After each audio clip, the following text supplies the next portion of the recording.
जब आप बीमार होते हो या फिर आपके चोट लग जाती है तो आप क्या करते हो? क्या आप खाना खाते हो? क्या आप पानी पीते हो या फिर जॉगिंग करते हो? आप इन सब में से क्या करते हो? कमेंट सेक्शन में जरूर बताना। ओह सॉरी, ऑफ कोर्स आप डॉक्टर की सलाह लेते होंगे और डॉक्टर्स को कुछ पैसे देकर कुछ मेडिसिन लेते होंगे और आप उन मेडिसिन को लेने के बाद आप और हम बिल्कुल ठीक हो जाते हैं, राइट? आपको यह भी नहीं पता होता कि जो डॉक्टर ने हमें दवा दी है वो किस काम की है, लेकिन हम डॉक्टर के ऊपर विश्वास कर लेते हैं कि वह हमको पूरी तरह से ठीक कर देंगे। दवा लेने के बाद अगर आपको पता चले कि वह दवा जो डॉक्टर ने हमें दी थी वह तो किसी बीमारी की दवा ही नहीं थी, लेकिन फिर भी उस दवाइयों को लेने के बाद हम ठीक कैसे हो गए? वेल, इसी फैक्ट को साइंस की दुनिया में कहा जाता है प्लेसिबो इफेक्ट। नमस्कार दोस्तों, स्वागत है आपका आर फैक्ट के एक नए एपिसोड में। आज के इस वीडियो में हम बात करेंगे प्लेसिबो इफेक्ट के बारे में कि आखिर ये होता क्या है और ये काम कैसे करता है। पहले हम बात करते हैं कि प्लेसिबो को प्रकाशित किसने किया था। ये प्लेसिबो का असर सामने कैसे आया। डॉक्टर जॉय डिस्पेंजा नाम के एक व्यक्ति थे। 21 साल की उम्र में उनका बहुत बड़ा एक्सीडेंट हो गया था जिससे उनके पूरे म्यूडेंस की हड्डियां पूरी तरह से टूट गई थी। उन्हें बड़े से बड़े डॉक्टर को दिखाया गया, लेकिन सभी डॉक्टरों ने उनसे एक ही बात कही कि वे अब कभी चल नहीं सकते और अब उन्हें व्हील चेयर के सहारे से ही चलना पड़ेगा। लेकिन जॉय ने हार नहीं मानी और उन्होंने खुद के ऊपर एक एक्सपेरिमेंट किया। वो हमेशा अपने मन में एक ही थिंकिंग रखते थे कि उनके एक्सीडेंट में उनके शरीर पर कोई प्रभाव नहीं पड़ा और वे खुद को पहले जैसा नॉर्मल मानते थे। कुछ महीने ऐसे ही थिंकिंग रखने के बाद उन्होंने खुद को पाया कि वह धीरे धीरे ठीक हो रहे हैं और इसके चलते वह कुछ ही महीनों में पूरी तरह से ठीक भी हो गए और ये मेडिकल साइंस के लिए एक बहुत बड़ी मिस्ट्री बन गई।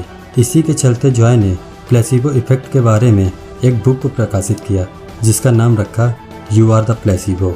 तो दोस्तों, जॉय की स्टोरी से यह साबित होता है कि हमारे शरीर के मनोवैज्ञानिक स्थिति डायरेक्टली हमारे शरीर की प्रतिरक्षा इफेक्ट के सिस्टम को बदल देती है, जिसे मेडिकल साइंस की दुनिया में कहा जाता है प्लेसिबो इफेक्ट। ये तो थी प्लेसिबो के कुछ फैक्ट। अब जानते हैं क्या प्लेसिबो सच में इंसानों के लिए काम करता है। एक बार वर्ल्ड वार 2 के दौरान काफ़ी सारे अमेरिकन सैनिक जख्मी हो गए थे, जिससे उन्हें ट्रीटमेंट के लिए काफ़ी ज़्यादा मात्रा में एनेस्थीसिया की ज़रूरत पड़ी, जो कि उस वक्त लगभग ख़त्म हो चुकी थी। तभी कुछ डॉक्टरों ने एक प्लान बनाया और उन्होंने किसी को कुछ न बताते हुए सिरिंज में एनेस्थीसिया की जगह पानी भर दिया और सारे सैनिकों को वही पानी भरा सिरिंज लगा दिया। फिर उसके बाद मानो कि चमत्कार ही हो गया। सैनिकों के शरीर में दिया गया वह पानी एनेस्थीसिया का काम करने लगा। ऐसा इसलिए था क्योंकि सैनिकों को डॉक्टर पर भरोसा था कि उन्होंने हमें दवा दे दी है और हम बिल्कुल ठीक हो जाएंगे, क्योंकि प्लेसिबो इफेक्ट इंसान के बिलीफ सिस्टम से ही काम करता है। जैसे कि हम कई बार एग्जाम से पहले ही सोच लेते हैं कि आज हमारा एग्जाम खराब हो जाएगा और ऐसा सच में हो जाता है और हकीकत में एग्जाम में परेशानियां आने लगती हैं। आंसर पता होने के बाद भी हमें आंसर याद नहीं आते हैं।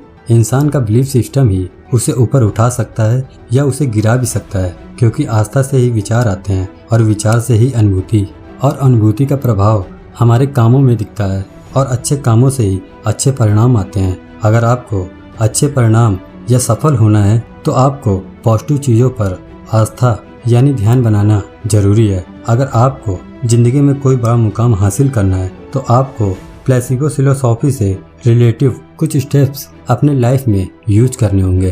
पहला चीज है, कई बार देखा जाता है कि अपने दोस्त या रिलेटिव या टीचर्स हमेशा कहते रहते हैं कि तू ये नहीं कर सकता, तुझसे ये नहीं हो पाएगा, और भी बहुत सी बातें इंसानों को अपनी ज़िंदगी में सुनना पड़ता है। तो आप उनके इस स्टेटमेंट को यानी उनके बर्ताव को अवॉइड कर दीजिए, क्योंकि निगेटिव थिंकिंग माइंड में एक पैटर्न डेवलप करता है जिसके कारण आपके पास काबिलियत होने के बावजूद भी आप वो काम कर नहीं पाते जो आप अच्छी तरह से जानते हैं।